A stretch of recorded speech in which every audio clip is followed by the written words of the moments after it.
اب اسے دفن کرنے کے علاوہ کوئی چارہ نہیں. قبر کی تختیاں بند کرنے کے بعد کا ماحول تو نہیں دیکھا ہوگا کہ ہمارے اوپر مٹی ڈال کر رشتہ دار چلے جائے. اس کے بعد کا ماحول, اس کے بعد کا نظارہ ہم نے کہاں دیکھا؟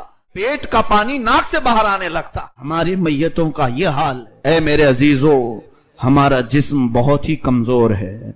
ہم کو اللہ تعالیٰ نے جس جسم کا مالک بنایا ہے, اس جسم کو میں نے دیکھا ہے.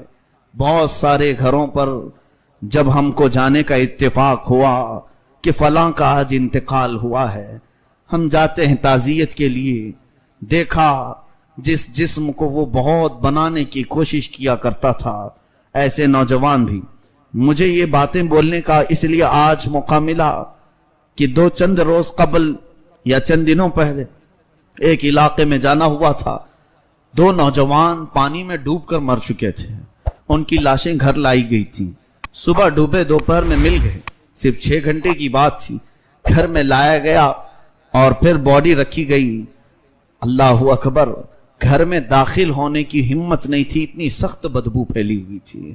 اور ان نوجوانوں کو ہم جانتے تھے جن کے چہکنے کے انداز کیا تھے, جن کے لوگوں میں چلنے پھرنے کے انداز کیا تھے, اور ان کے پہننے اوڑھنے اور کھانے پینے کے انداز کیا تھے.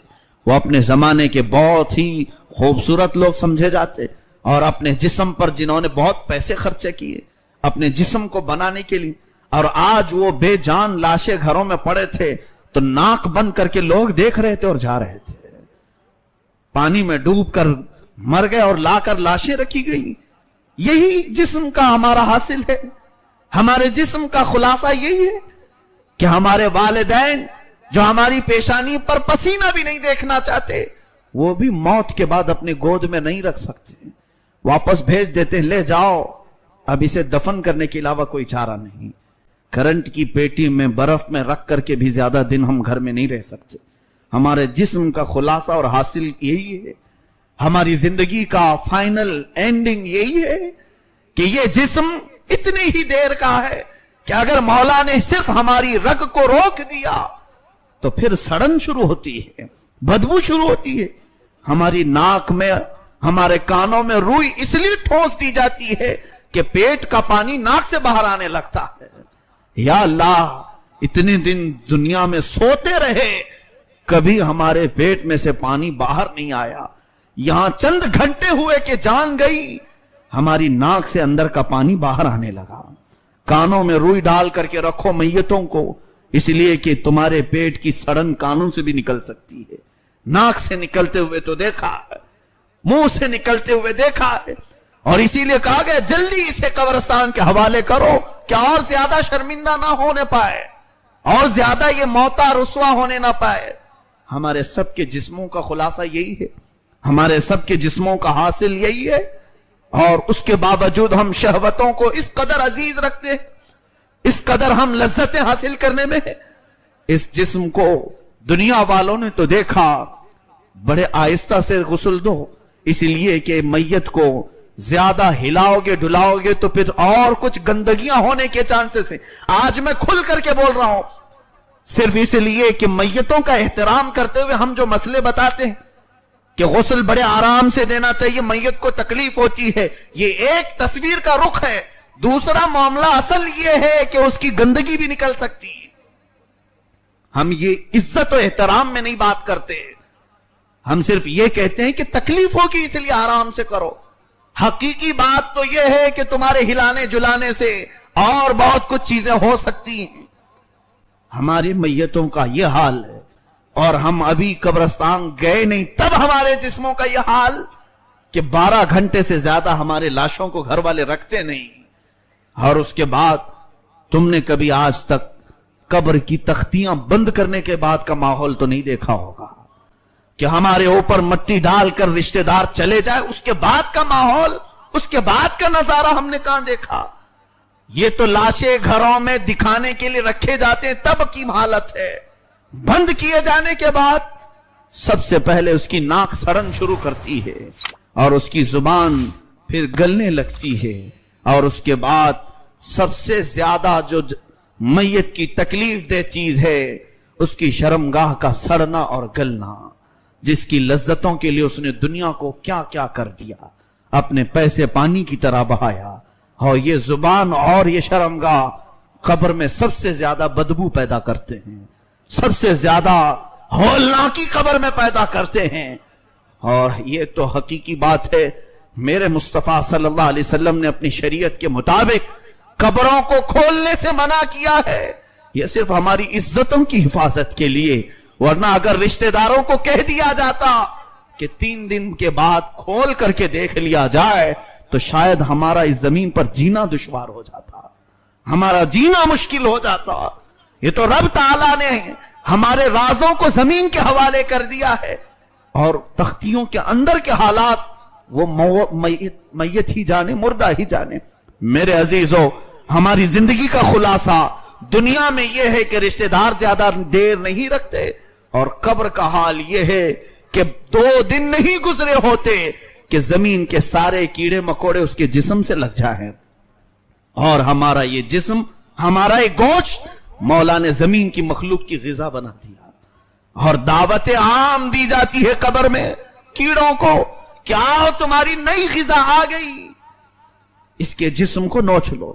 نہ ہمارا ہاتھ اٹھ سکے اس دن، نہ ہماری زبان اٹھ سکے، ہم اپنے اوپر ہونے والی تمام چیزوں کو روک بھی نہیں سکیں گے۔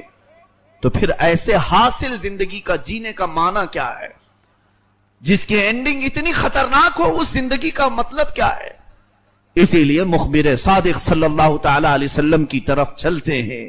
آقا کونین صلی اللہ علیہ وسلم نے ہمیں زندگی میں جو چیزیں بتائیں، اگرچہ آپ کو لگتا ہے کہ یہاں سکون نہیں ملے گا، نبی کی طرح زندگی گزارنے پر دنیا نہیں ملے گی، یہاں ساری لذتیں نہیں ملیں گی، ہو سکتا ہے تمہارے دماغ میں یہ خیال آئے، لیکن اللہ کا رسول تمہاری آخرت کو دیکھ رہا ہے، تمہارے مرنے کے بعد کی چیزوں کو دیکھ رہے ہیں، تمہارے وفات کے بعد کی چیزوں کو ملاحظہ فرما رہے ہیں۔ اس لیے انہوں نے ارشاد فرمایا تھا کہ تم 2 چیزوں کی حفاظت کی ذمہ داری دے دو، پھر تمہارے لاشیں بھی بڑی عزت سے اٹھائے جائیں گے۔ اور اس کے بعد قبر میں جانے کا حال تو یہ ہے کہ حدیث پاک میں ہے، ایک میت ایسی آتی ہے کہ اس کا جنازہ گھر سے اٹھا ہوتا ہے، اور قبرستان کے سارے مردے اس کے استقبال میں کھڑے ہو جاتے ہیں، اور اللہ کی بارگاہ میں دعا کرتے ہیں کہ مولا اس نئے آنے والے مردے کو ہمارا پڑوسی بنا دے، اس لیے کہ اس کے آنے سے آج تیری رحمتوں کے جو دروازے کھلیں گے، ہم بھی اس بارش میں نہا لیں گے۔ یہ مردے اس کا استقبال کرتے ہیں۔ ایک جنازہ ایسا بھی اٹھتا ہے محلے سے کہ اہل قبور، قبرستان والے پناہ مانگنے لگتے ہیں کہ اے رب اس جنازے کے قبرستان کے دروازے میں آنے سے پہلے اسے ہلاک کر دے، کہیں گرا دے کہ آج وہ آئے گا اور اس پر تیرے عذاب کے جو دروازے کھلیں گے اس سے پورے اہل قبور بے چین ہو جائیں گے، اور نئے نئے عذابات اسے دیکھتے ہی قبرستان والے پریشان ہوں گے۔ اے میرے عزیزو، رسول کریم صلی اللہ تعالی علیہ وسلم نے جن مقدس ہستیوں کے متعلق فرمایا تھا ان کا جینا بھی زندگی ہے اور مرنا بھی زندگی ہے، ایسے باشعار اور باصفا اولیاء کاملین ہیں۔ دیکھو آج ہمارا ایک عقیدہ ہے، اولیاء کاملین ہوں، صحابہ و تابعین ہوں، شہداء کرام ہوں، آج بھی ان کی قبریں کھولی گئیں تو وہ اسی طرح صحیح و سلامت موجود تھے۔ 1-2 نہیں، بے شمار واقعات ہیں۔ بغداد مقدس میں دریائے دجلہ کے کنارے 2 صحابہ آرام فرماتے، حضرت عبداللہ بن جابر رضی اللہ عنہ، حضرت حذیفہ بن یمان رضی اللہ تعالیٰ عنہ، یہ حضور کے ساتھیوں میں، صحابہ میں سے ہیں۔ سن 1935 کی بات کر رہا ہوں، زیادہ دور نہیں، ابھی پچھلی سینچری جو گزری ہے، 1935 میں اس دریائے دجلہ کے کنارے آرام فرما دونوں صحابہ کئی مشائخ علماء اور مفتیان کرام کے خوابوں میں تشریف لانے لگے، اور انہوں نے کہا کہ دریا کا پانی ہماری قبروں میں آ رہا ہے اور ہمیں یہاں سے نکالا جائے۔ سارے علماء نے اتفاق کے ساتھ، پھر حج کا موسم تھا، شاہ فیصل کا زمانہ تھا، اس زمانے میں قبروں کو کھودا گیا۔ اللہ اللہ، وہاں کے اخبار کے تراشے آج بھی میں نے بغداد میں دیکھے ہیں۔ وہاں اخبار میں جو اس وقت چھپا تھا، ان دونوں صحابہ کو جب نکالا گیا، موجود مشائخ کہتے ہیں ان کی پیشانی پر ہم نے ہاتھ رکھی تو خون ایسے سرک جاتا تھا جیسے زندوں کا سرکتا ہے، وہ ایسی ہی تر و تازہ۔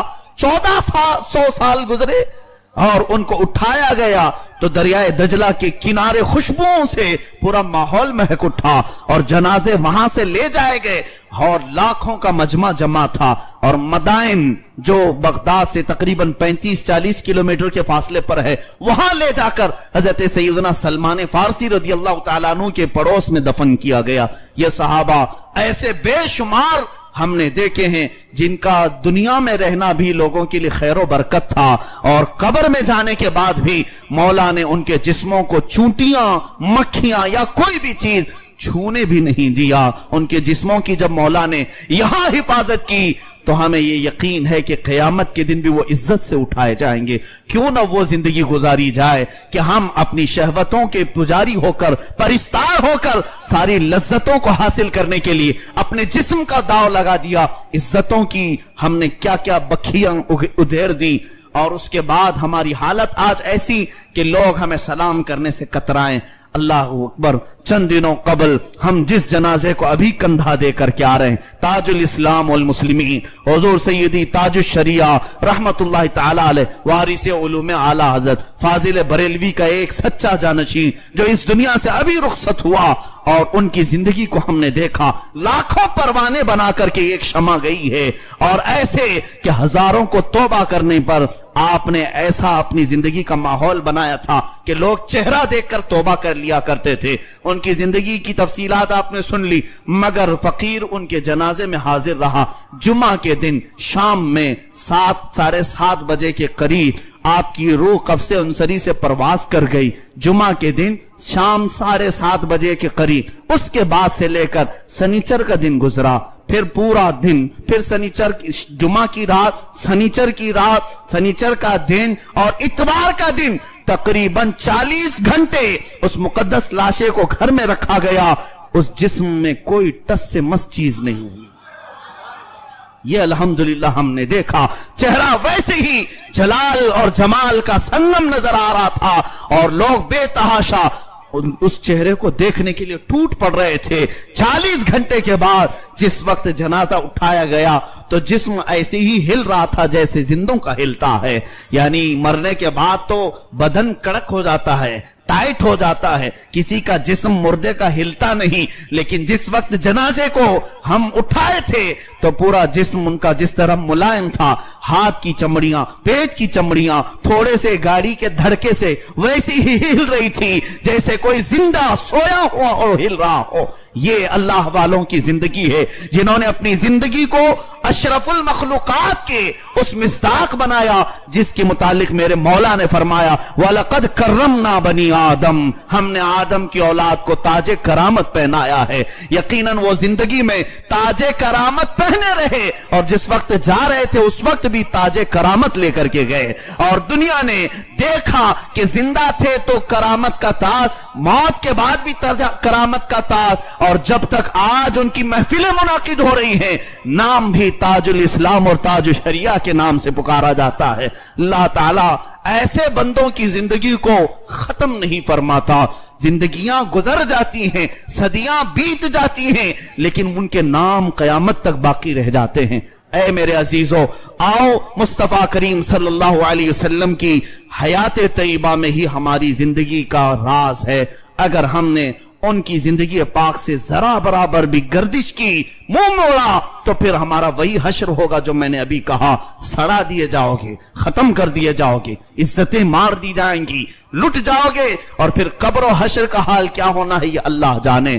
کامیابی کا راز علامہ اقبال نے ہمیں سچی بات کے طور پر یوں کہا تھا کہ محمد سے وفا تو نے تو ہم تیرے ہیں یہ جہاں چیز ہے کیا لوح و قلم تیرے ہیں. اٹھو قوت عشق سے ہر پست کو بالا کر دو. اے نوجوانوں اٹھو قوت عشق سے ہر پست کو بالا کر دو. دہر میں نام محمد سے اجالا کر دو.